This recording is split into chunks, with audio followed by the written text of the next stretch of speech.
It's time for us to switch our attention to some other matters. We're going to get over to our Zoom connection. And we've been joined on Zoom by one of the founding members of the New Patriotic Party. He's a doctor. He's an author as well. And we're excited that he's joined us via Zoom, taking time out of his schedule to join us this morning. And my guest, ladies and gentlemen, as you can see on your screen, is Dr. Arthur Kennedy. Doc, good morning. Good morning to you, my friend, and good morning to your viewers. Thank you very much for joining us today here on GHOne television. I hope you're doing well. I am doing well by God's grace. That's good to know. And I noticed that you've put up a piece, or you've written something about the galmsey fight, talking about the fact that the galmsey problem has reached a crisis level. And you go on further to talk about protesters that have been arrested.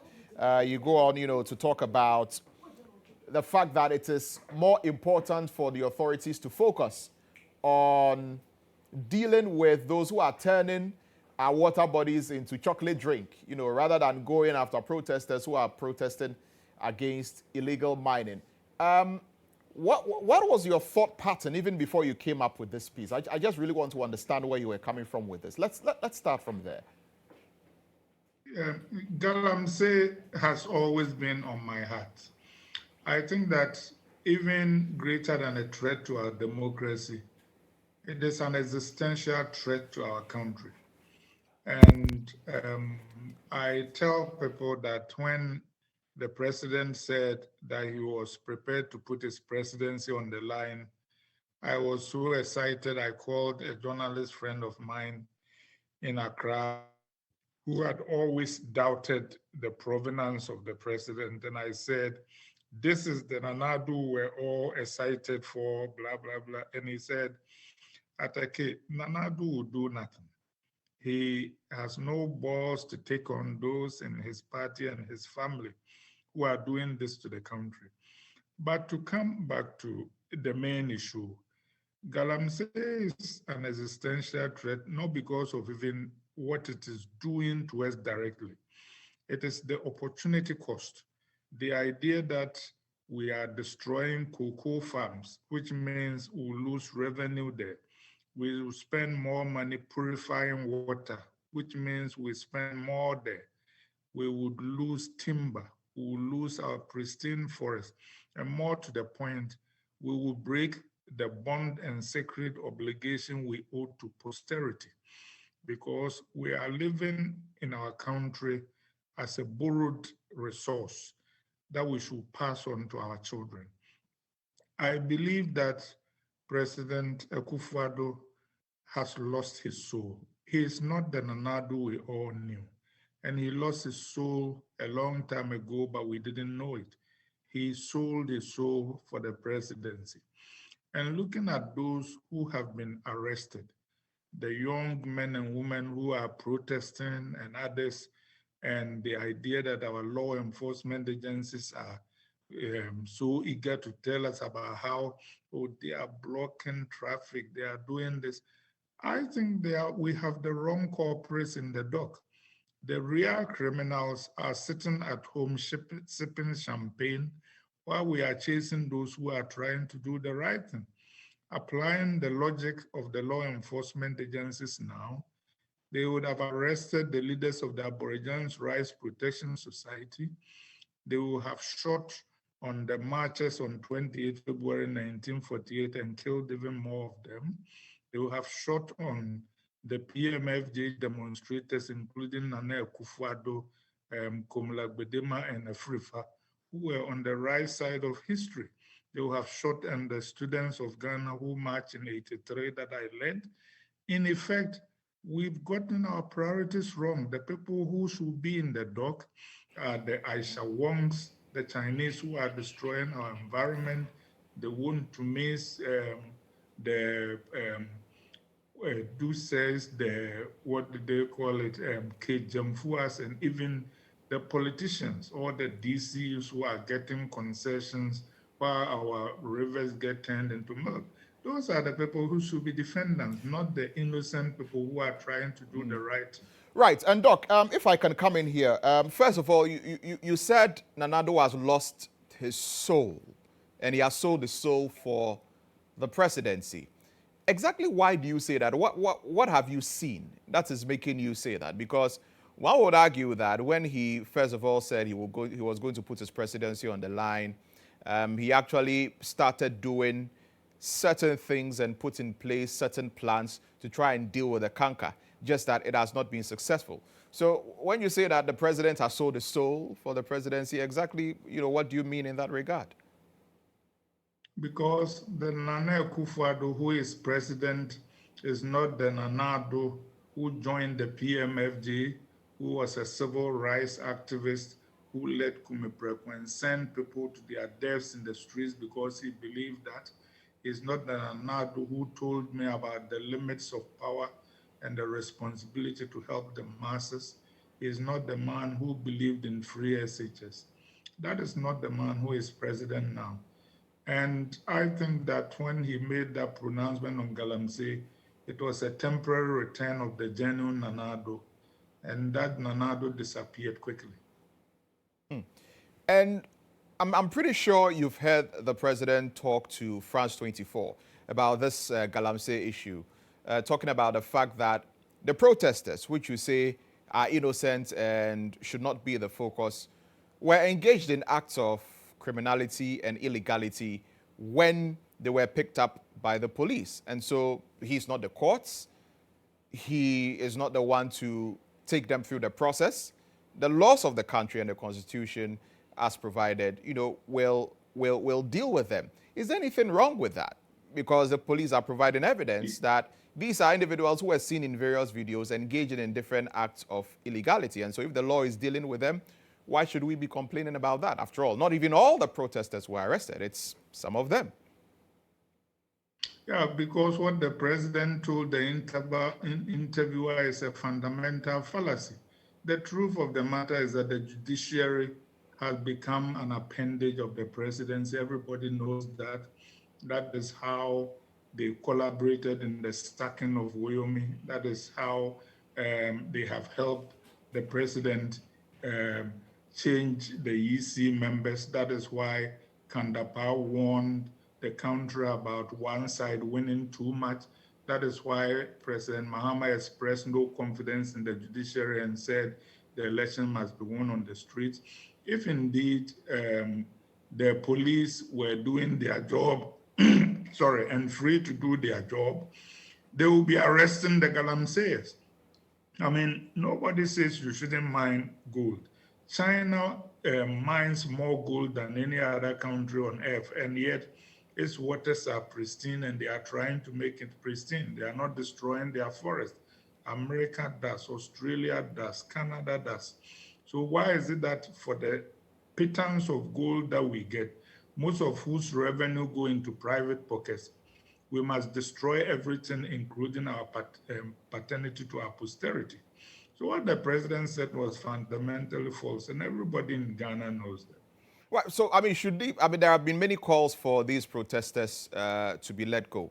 But those who are prosecuting insist that, look, if you are going to protest, you need to protest in a very decorous manner without causing any distraction or causing any mayhem.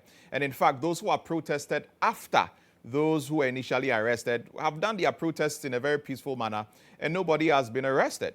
So are we saying that because the protesters were demonstrating for a good cause, if about 50 or 53 of them are found by the police to have misconducted themselves, because we are fighting the larger menace of Galamsey, they should be let off the hook? Is that what we're saying?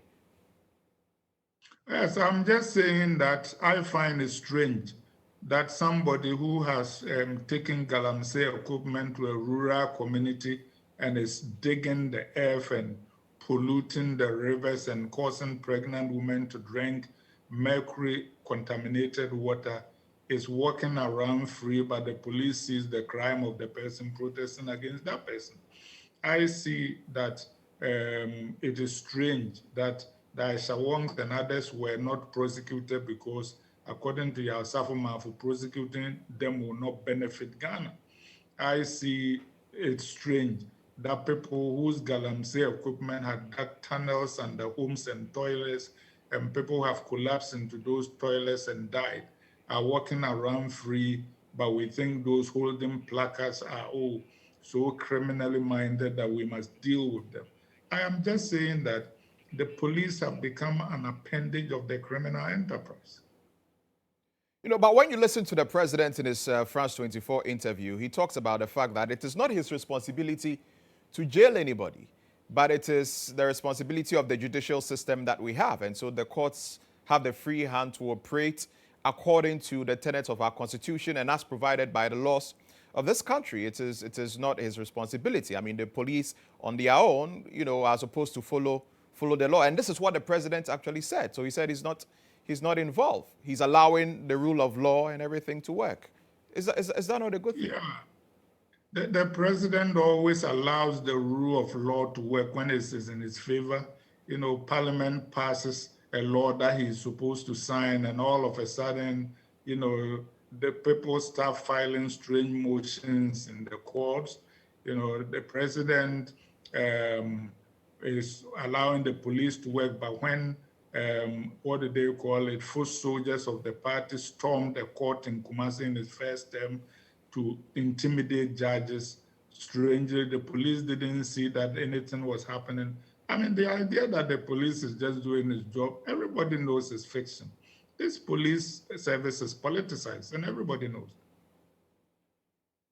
So you agree with the protesters who are calling for the other protesters who are arrested to be freed? Do you essentially agree with them? Do you expect that the AG's department, who we are told by the police is prosecuting this case, to, for example, file a nolle prosequi against them? Would you call for that?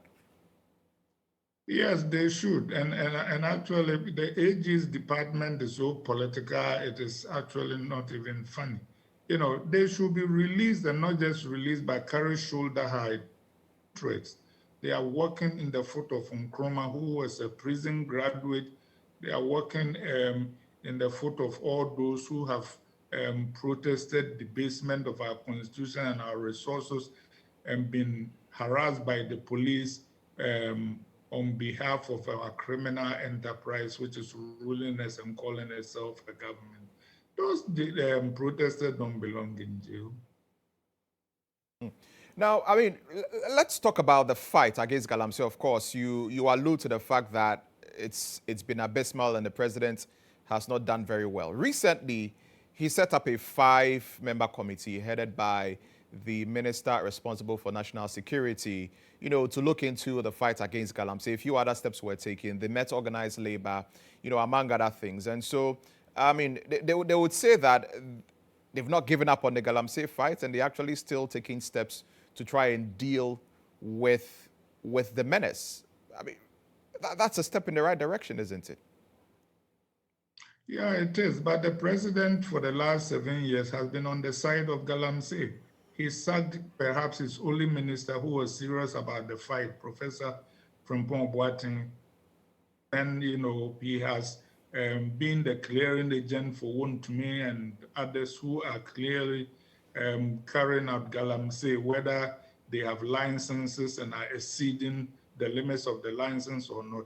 I think this president has been dragged kicking and screaming to the things that he's doing. And I think that the protesters should trust and verify. All what the president is interested in is doing political pyrogenics so that his party can get through the election positively. And the lie to what he is trying to do is the fact that even while he's talking to TUC, his government is still granting Galamsey licenses. And we know that because it's been reported over the weekend. So I think that the protesters should stick to their guns. I urge more people to join them. This issue matters more than our election, and we should keep the pressure on so that the right things are done. In my view, neither the MPP nor the NDC is serious about fixing Galamsey, and they cannot fix it. And on that score, when you look at some of the comments that have been made by people like Dr. Yayiwa Friye, who says Galamsey, will not be stopped. You talk about Kijimfua, who is a women's organizer, who, says, I mean, we should postpone the Galamsey fight until after the elections. People like the Deputy Railways Minister, Honorable Boateng, who also, passes certain comments in that regard. When you hear, comments like this and you see what is happening currently with regard to all the numerous calls for us to deal with this Galamsey menace head on, what runs through your mind? Yeah, what runs through my mind is that neither the MPP nor the NDC can fix Galamsey on their own. The reason is that Galamsey has become the third rail of Ghana's politics. The politicians get money from Galamsey, they get votes from Galamsey areas, they are afraid of losing power. So none of them will do anything to offend the Galamseyers, regardless of how much destruction they cause to our country. The only way this thing can be solved is by a bipartisan effort that will mean that no party can blame the other for solving the Galamsey. Otherwise, it will not get solved. When you talk about a bipartisan effort, what does that look like for you? Are we saying we're calling all members of the various political parties together, or are you looking at a parliamentary solution? When you say bipartisan, what does that look like for you?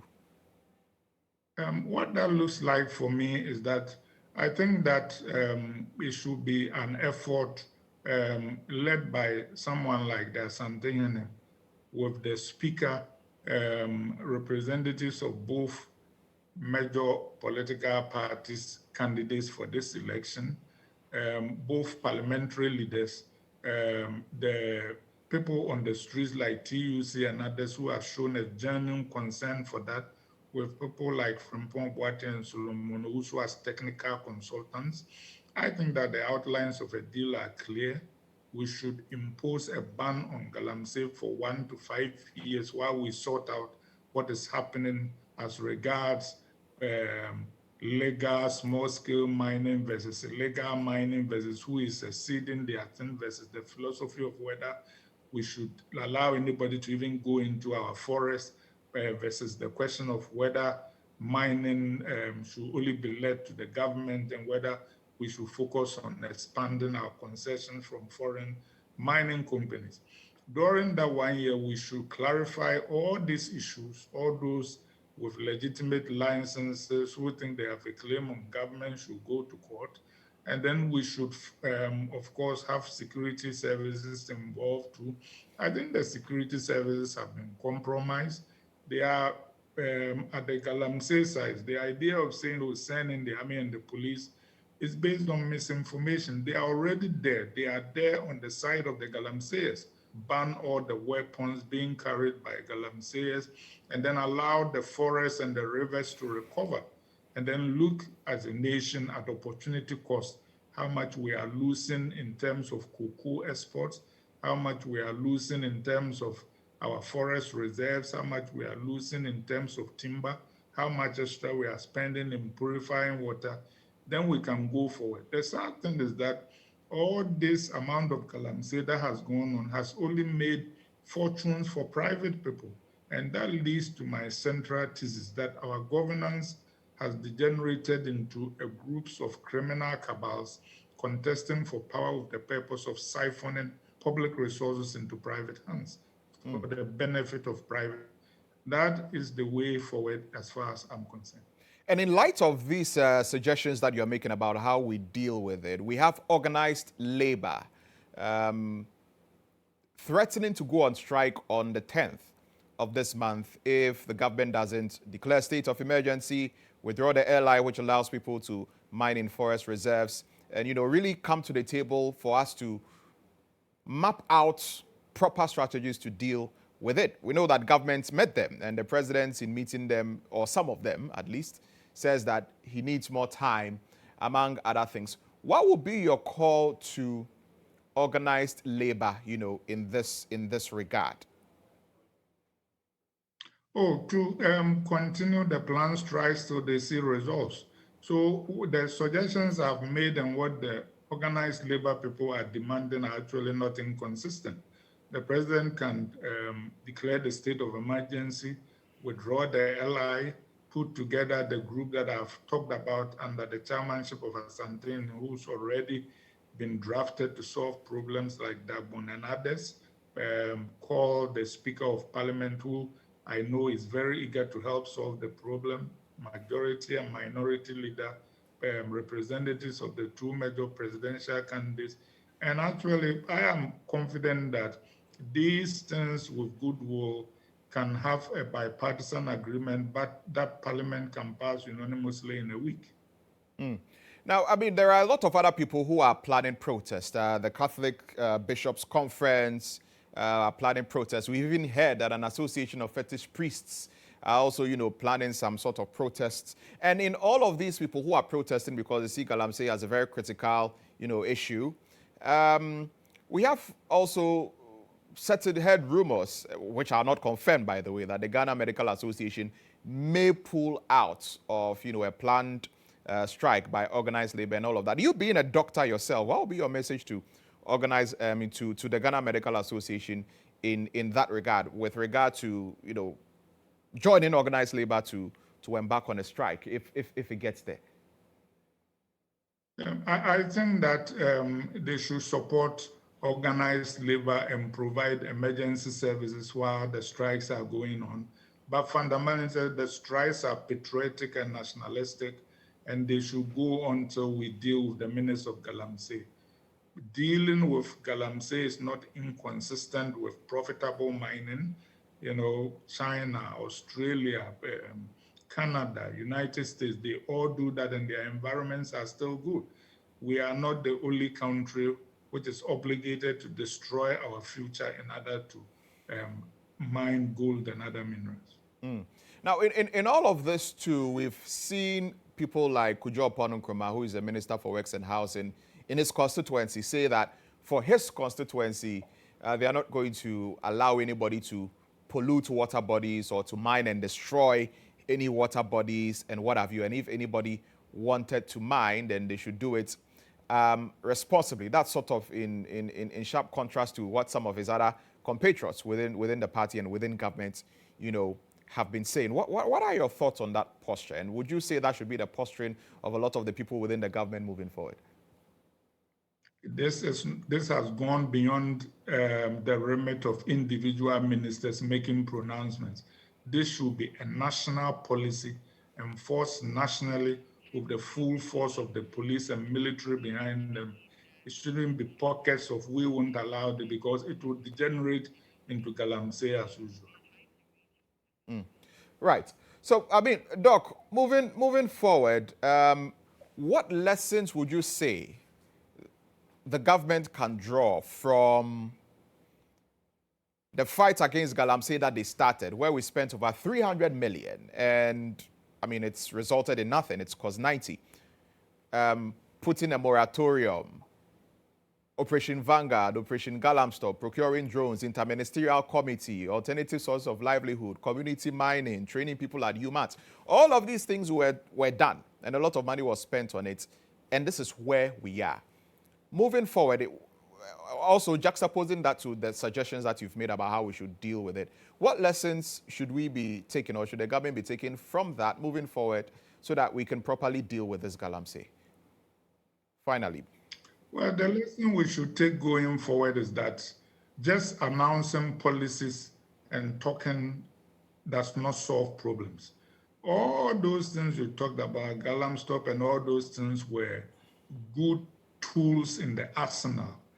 But the fact of the matter is that the president's heart and his mind and his spirit was not in the fight. So even around his cabinet table, the cabinet people read his body language, and a lot of the other members of the interministerial committee stopped attending meetings. And that is the first lesson. So first, when we say we're doing these things, our hearts must be in it. I think we've made a habit of, whenever there is a problem, we set up committees, we form new bodies. I, for example, predicted that the Office of Special Prosecutor will not make any difference in our fight against corruption, because if any president was serious, a good attorney general would do exactly what the OSP was supposed to do. Having said that, the other thing is that I think our institutions look too much to the presidency for guidance. The police and the army and all those other people, they swear an oath to the Constitution. I think they mistake their oath of loyalty as loyalty to a president, even if he's leading us over the cliff. The army could have done something about Galam, say, looking at the Constitution. After all, when some people at Ashama misbehaved, the military on their own went there to give them a lesson. Why couldn't they go into the place to give Galamseyers a lesson?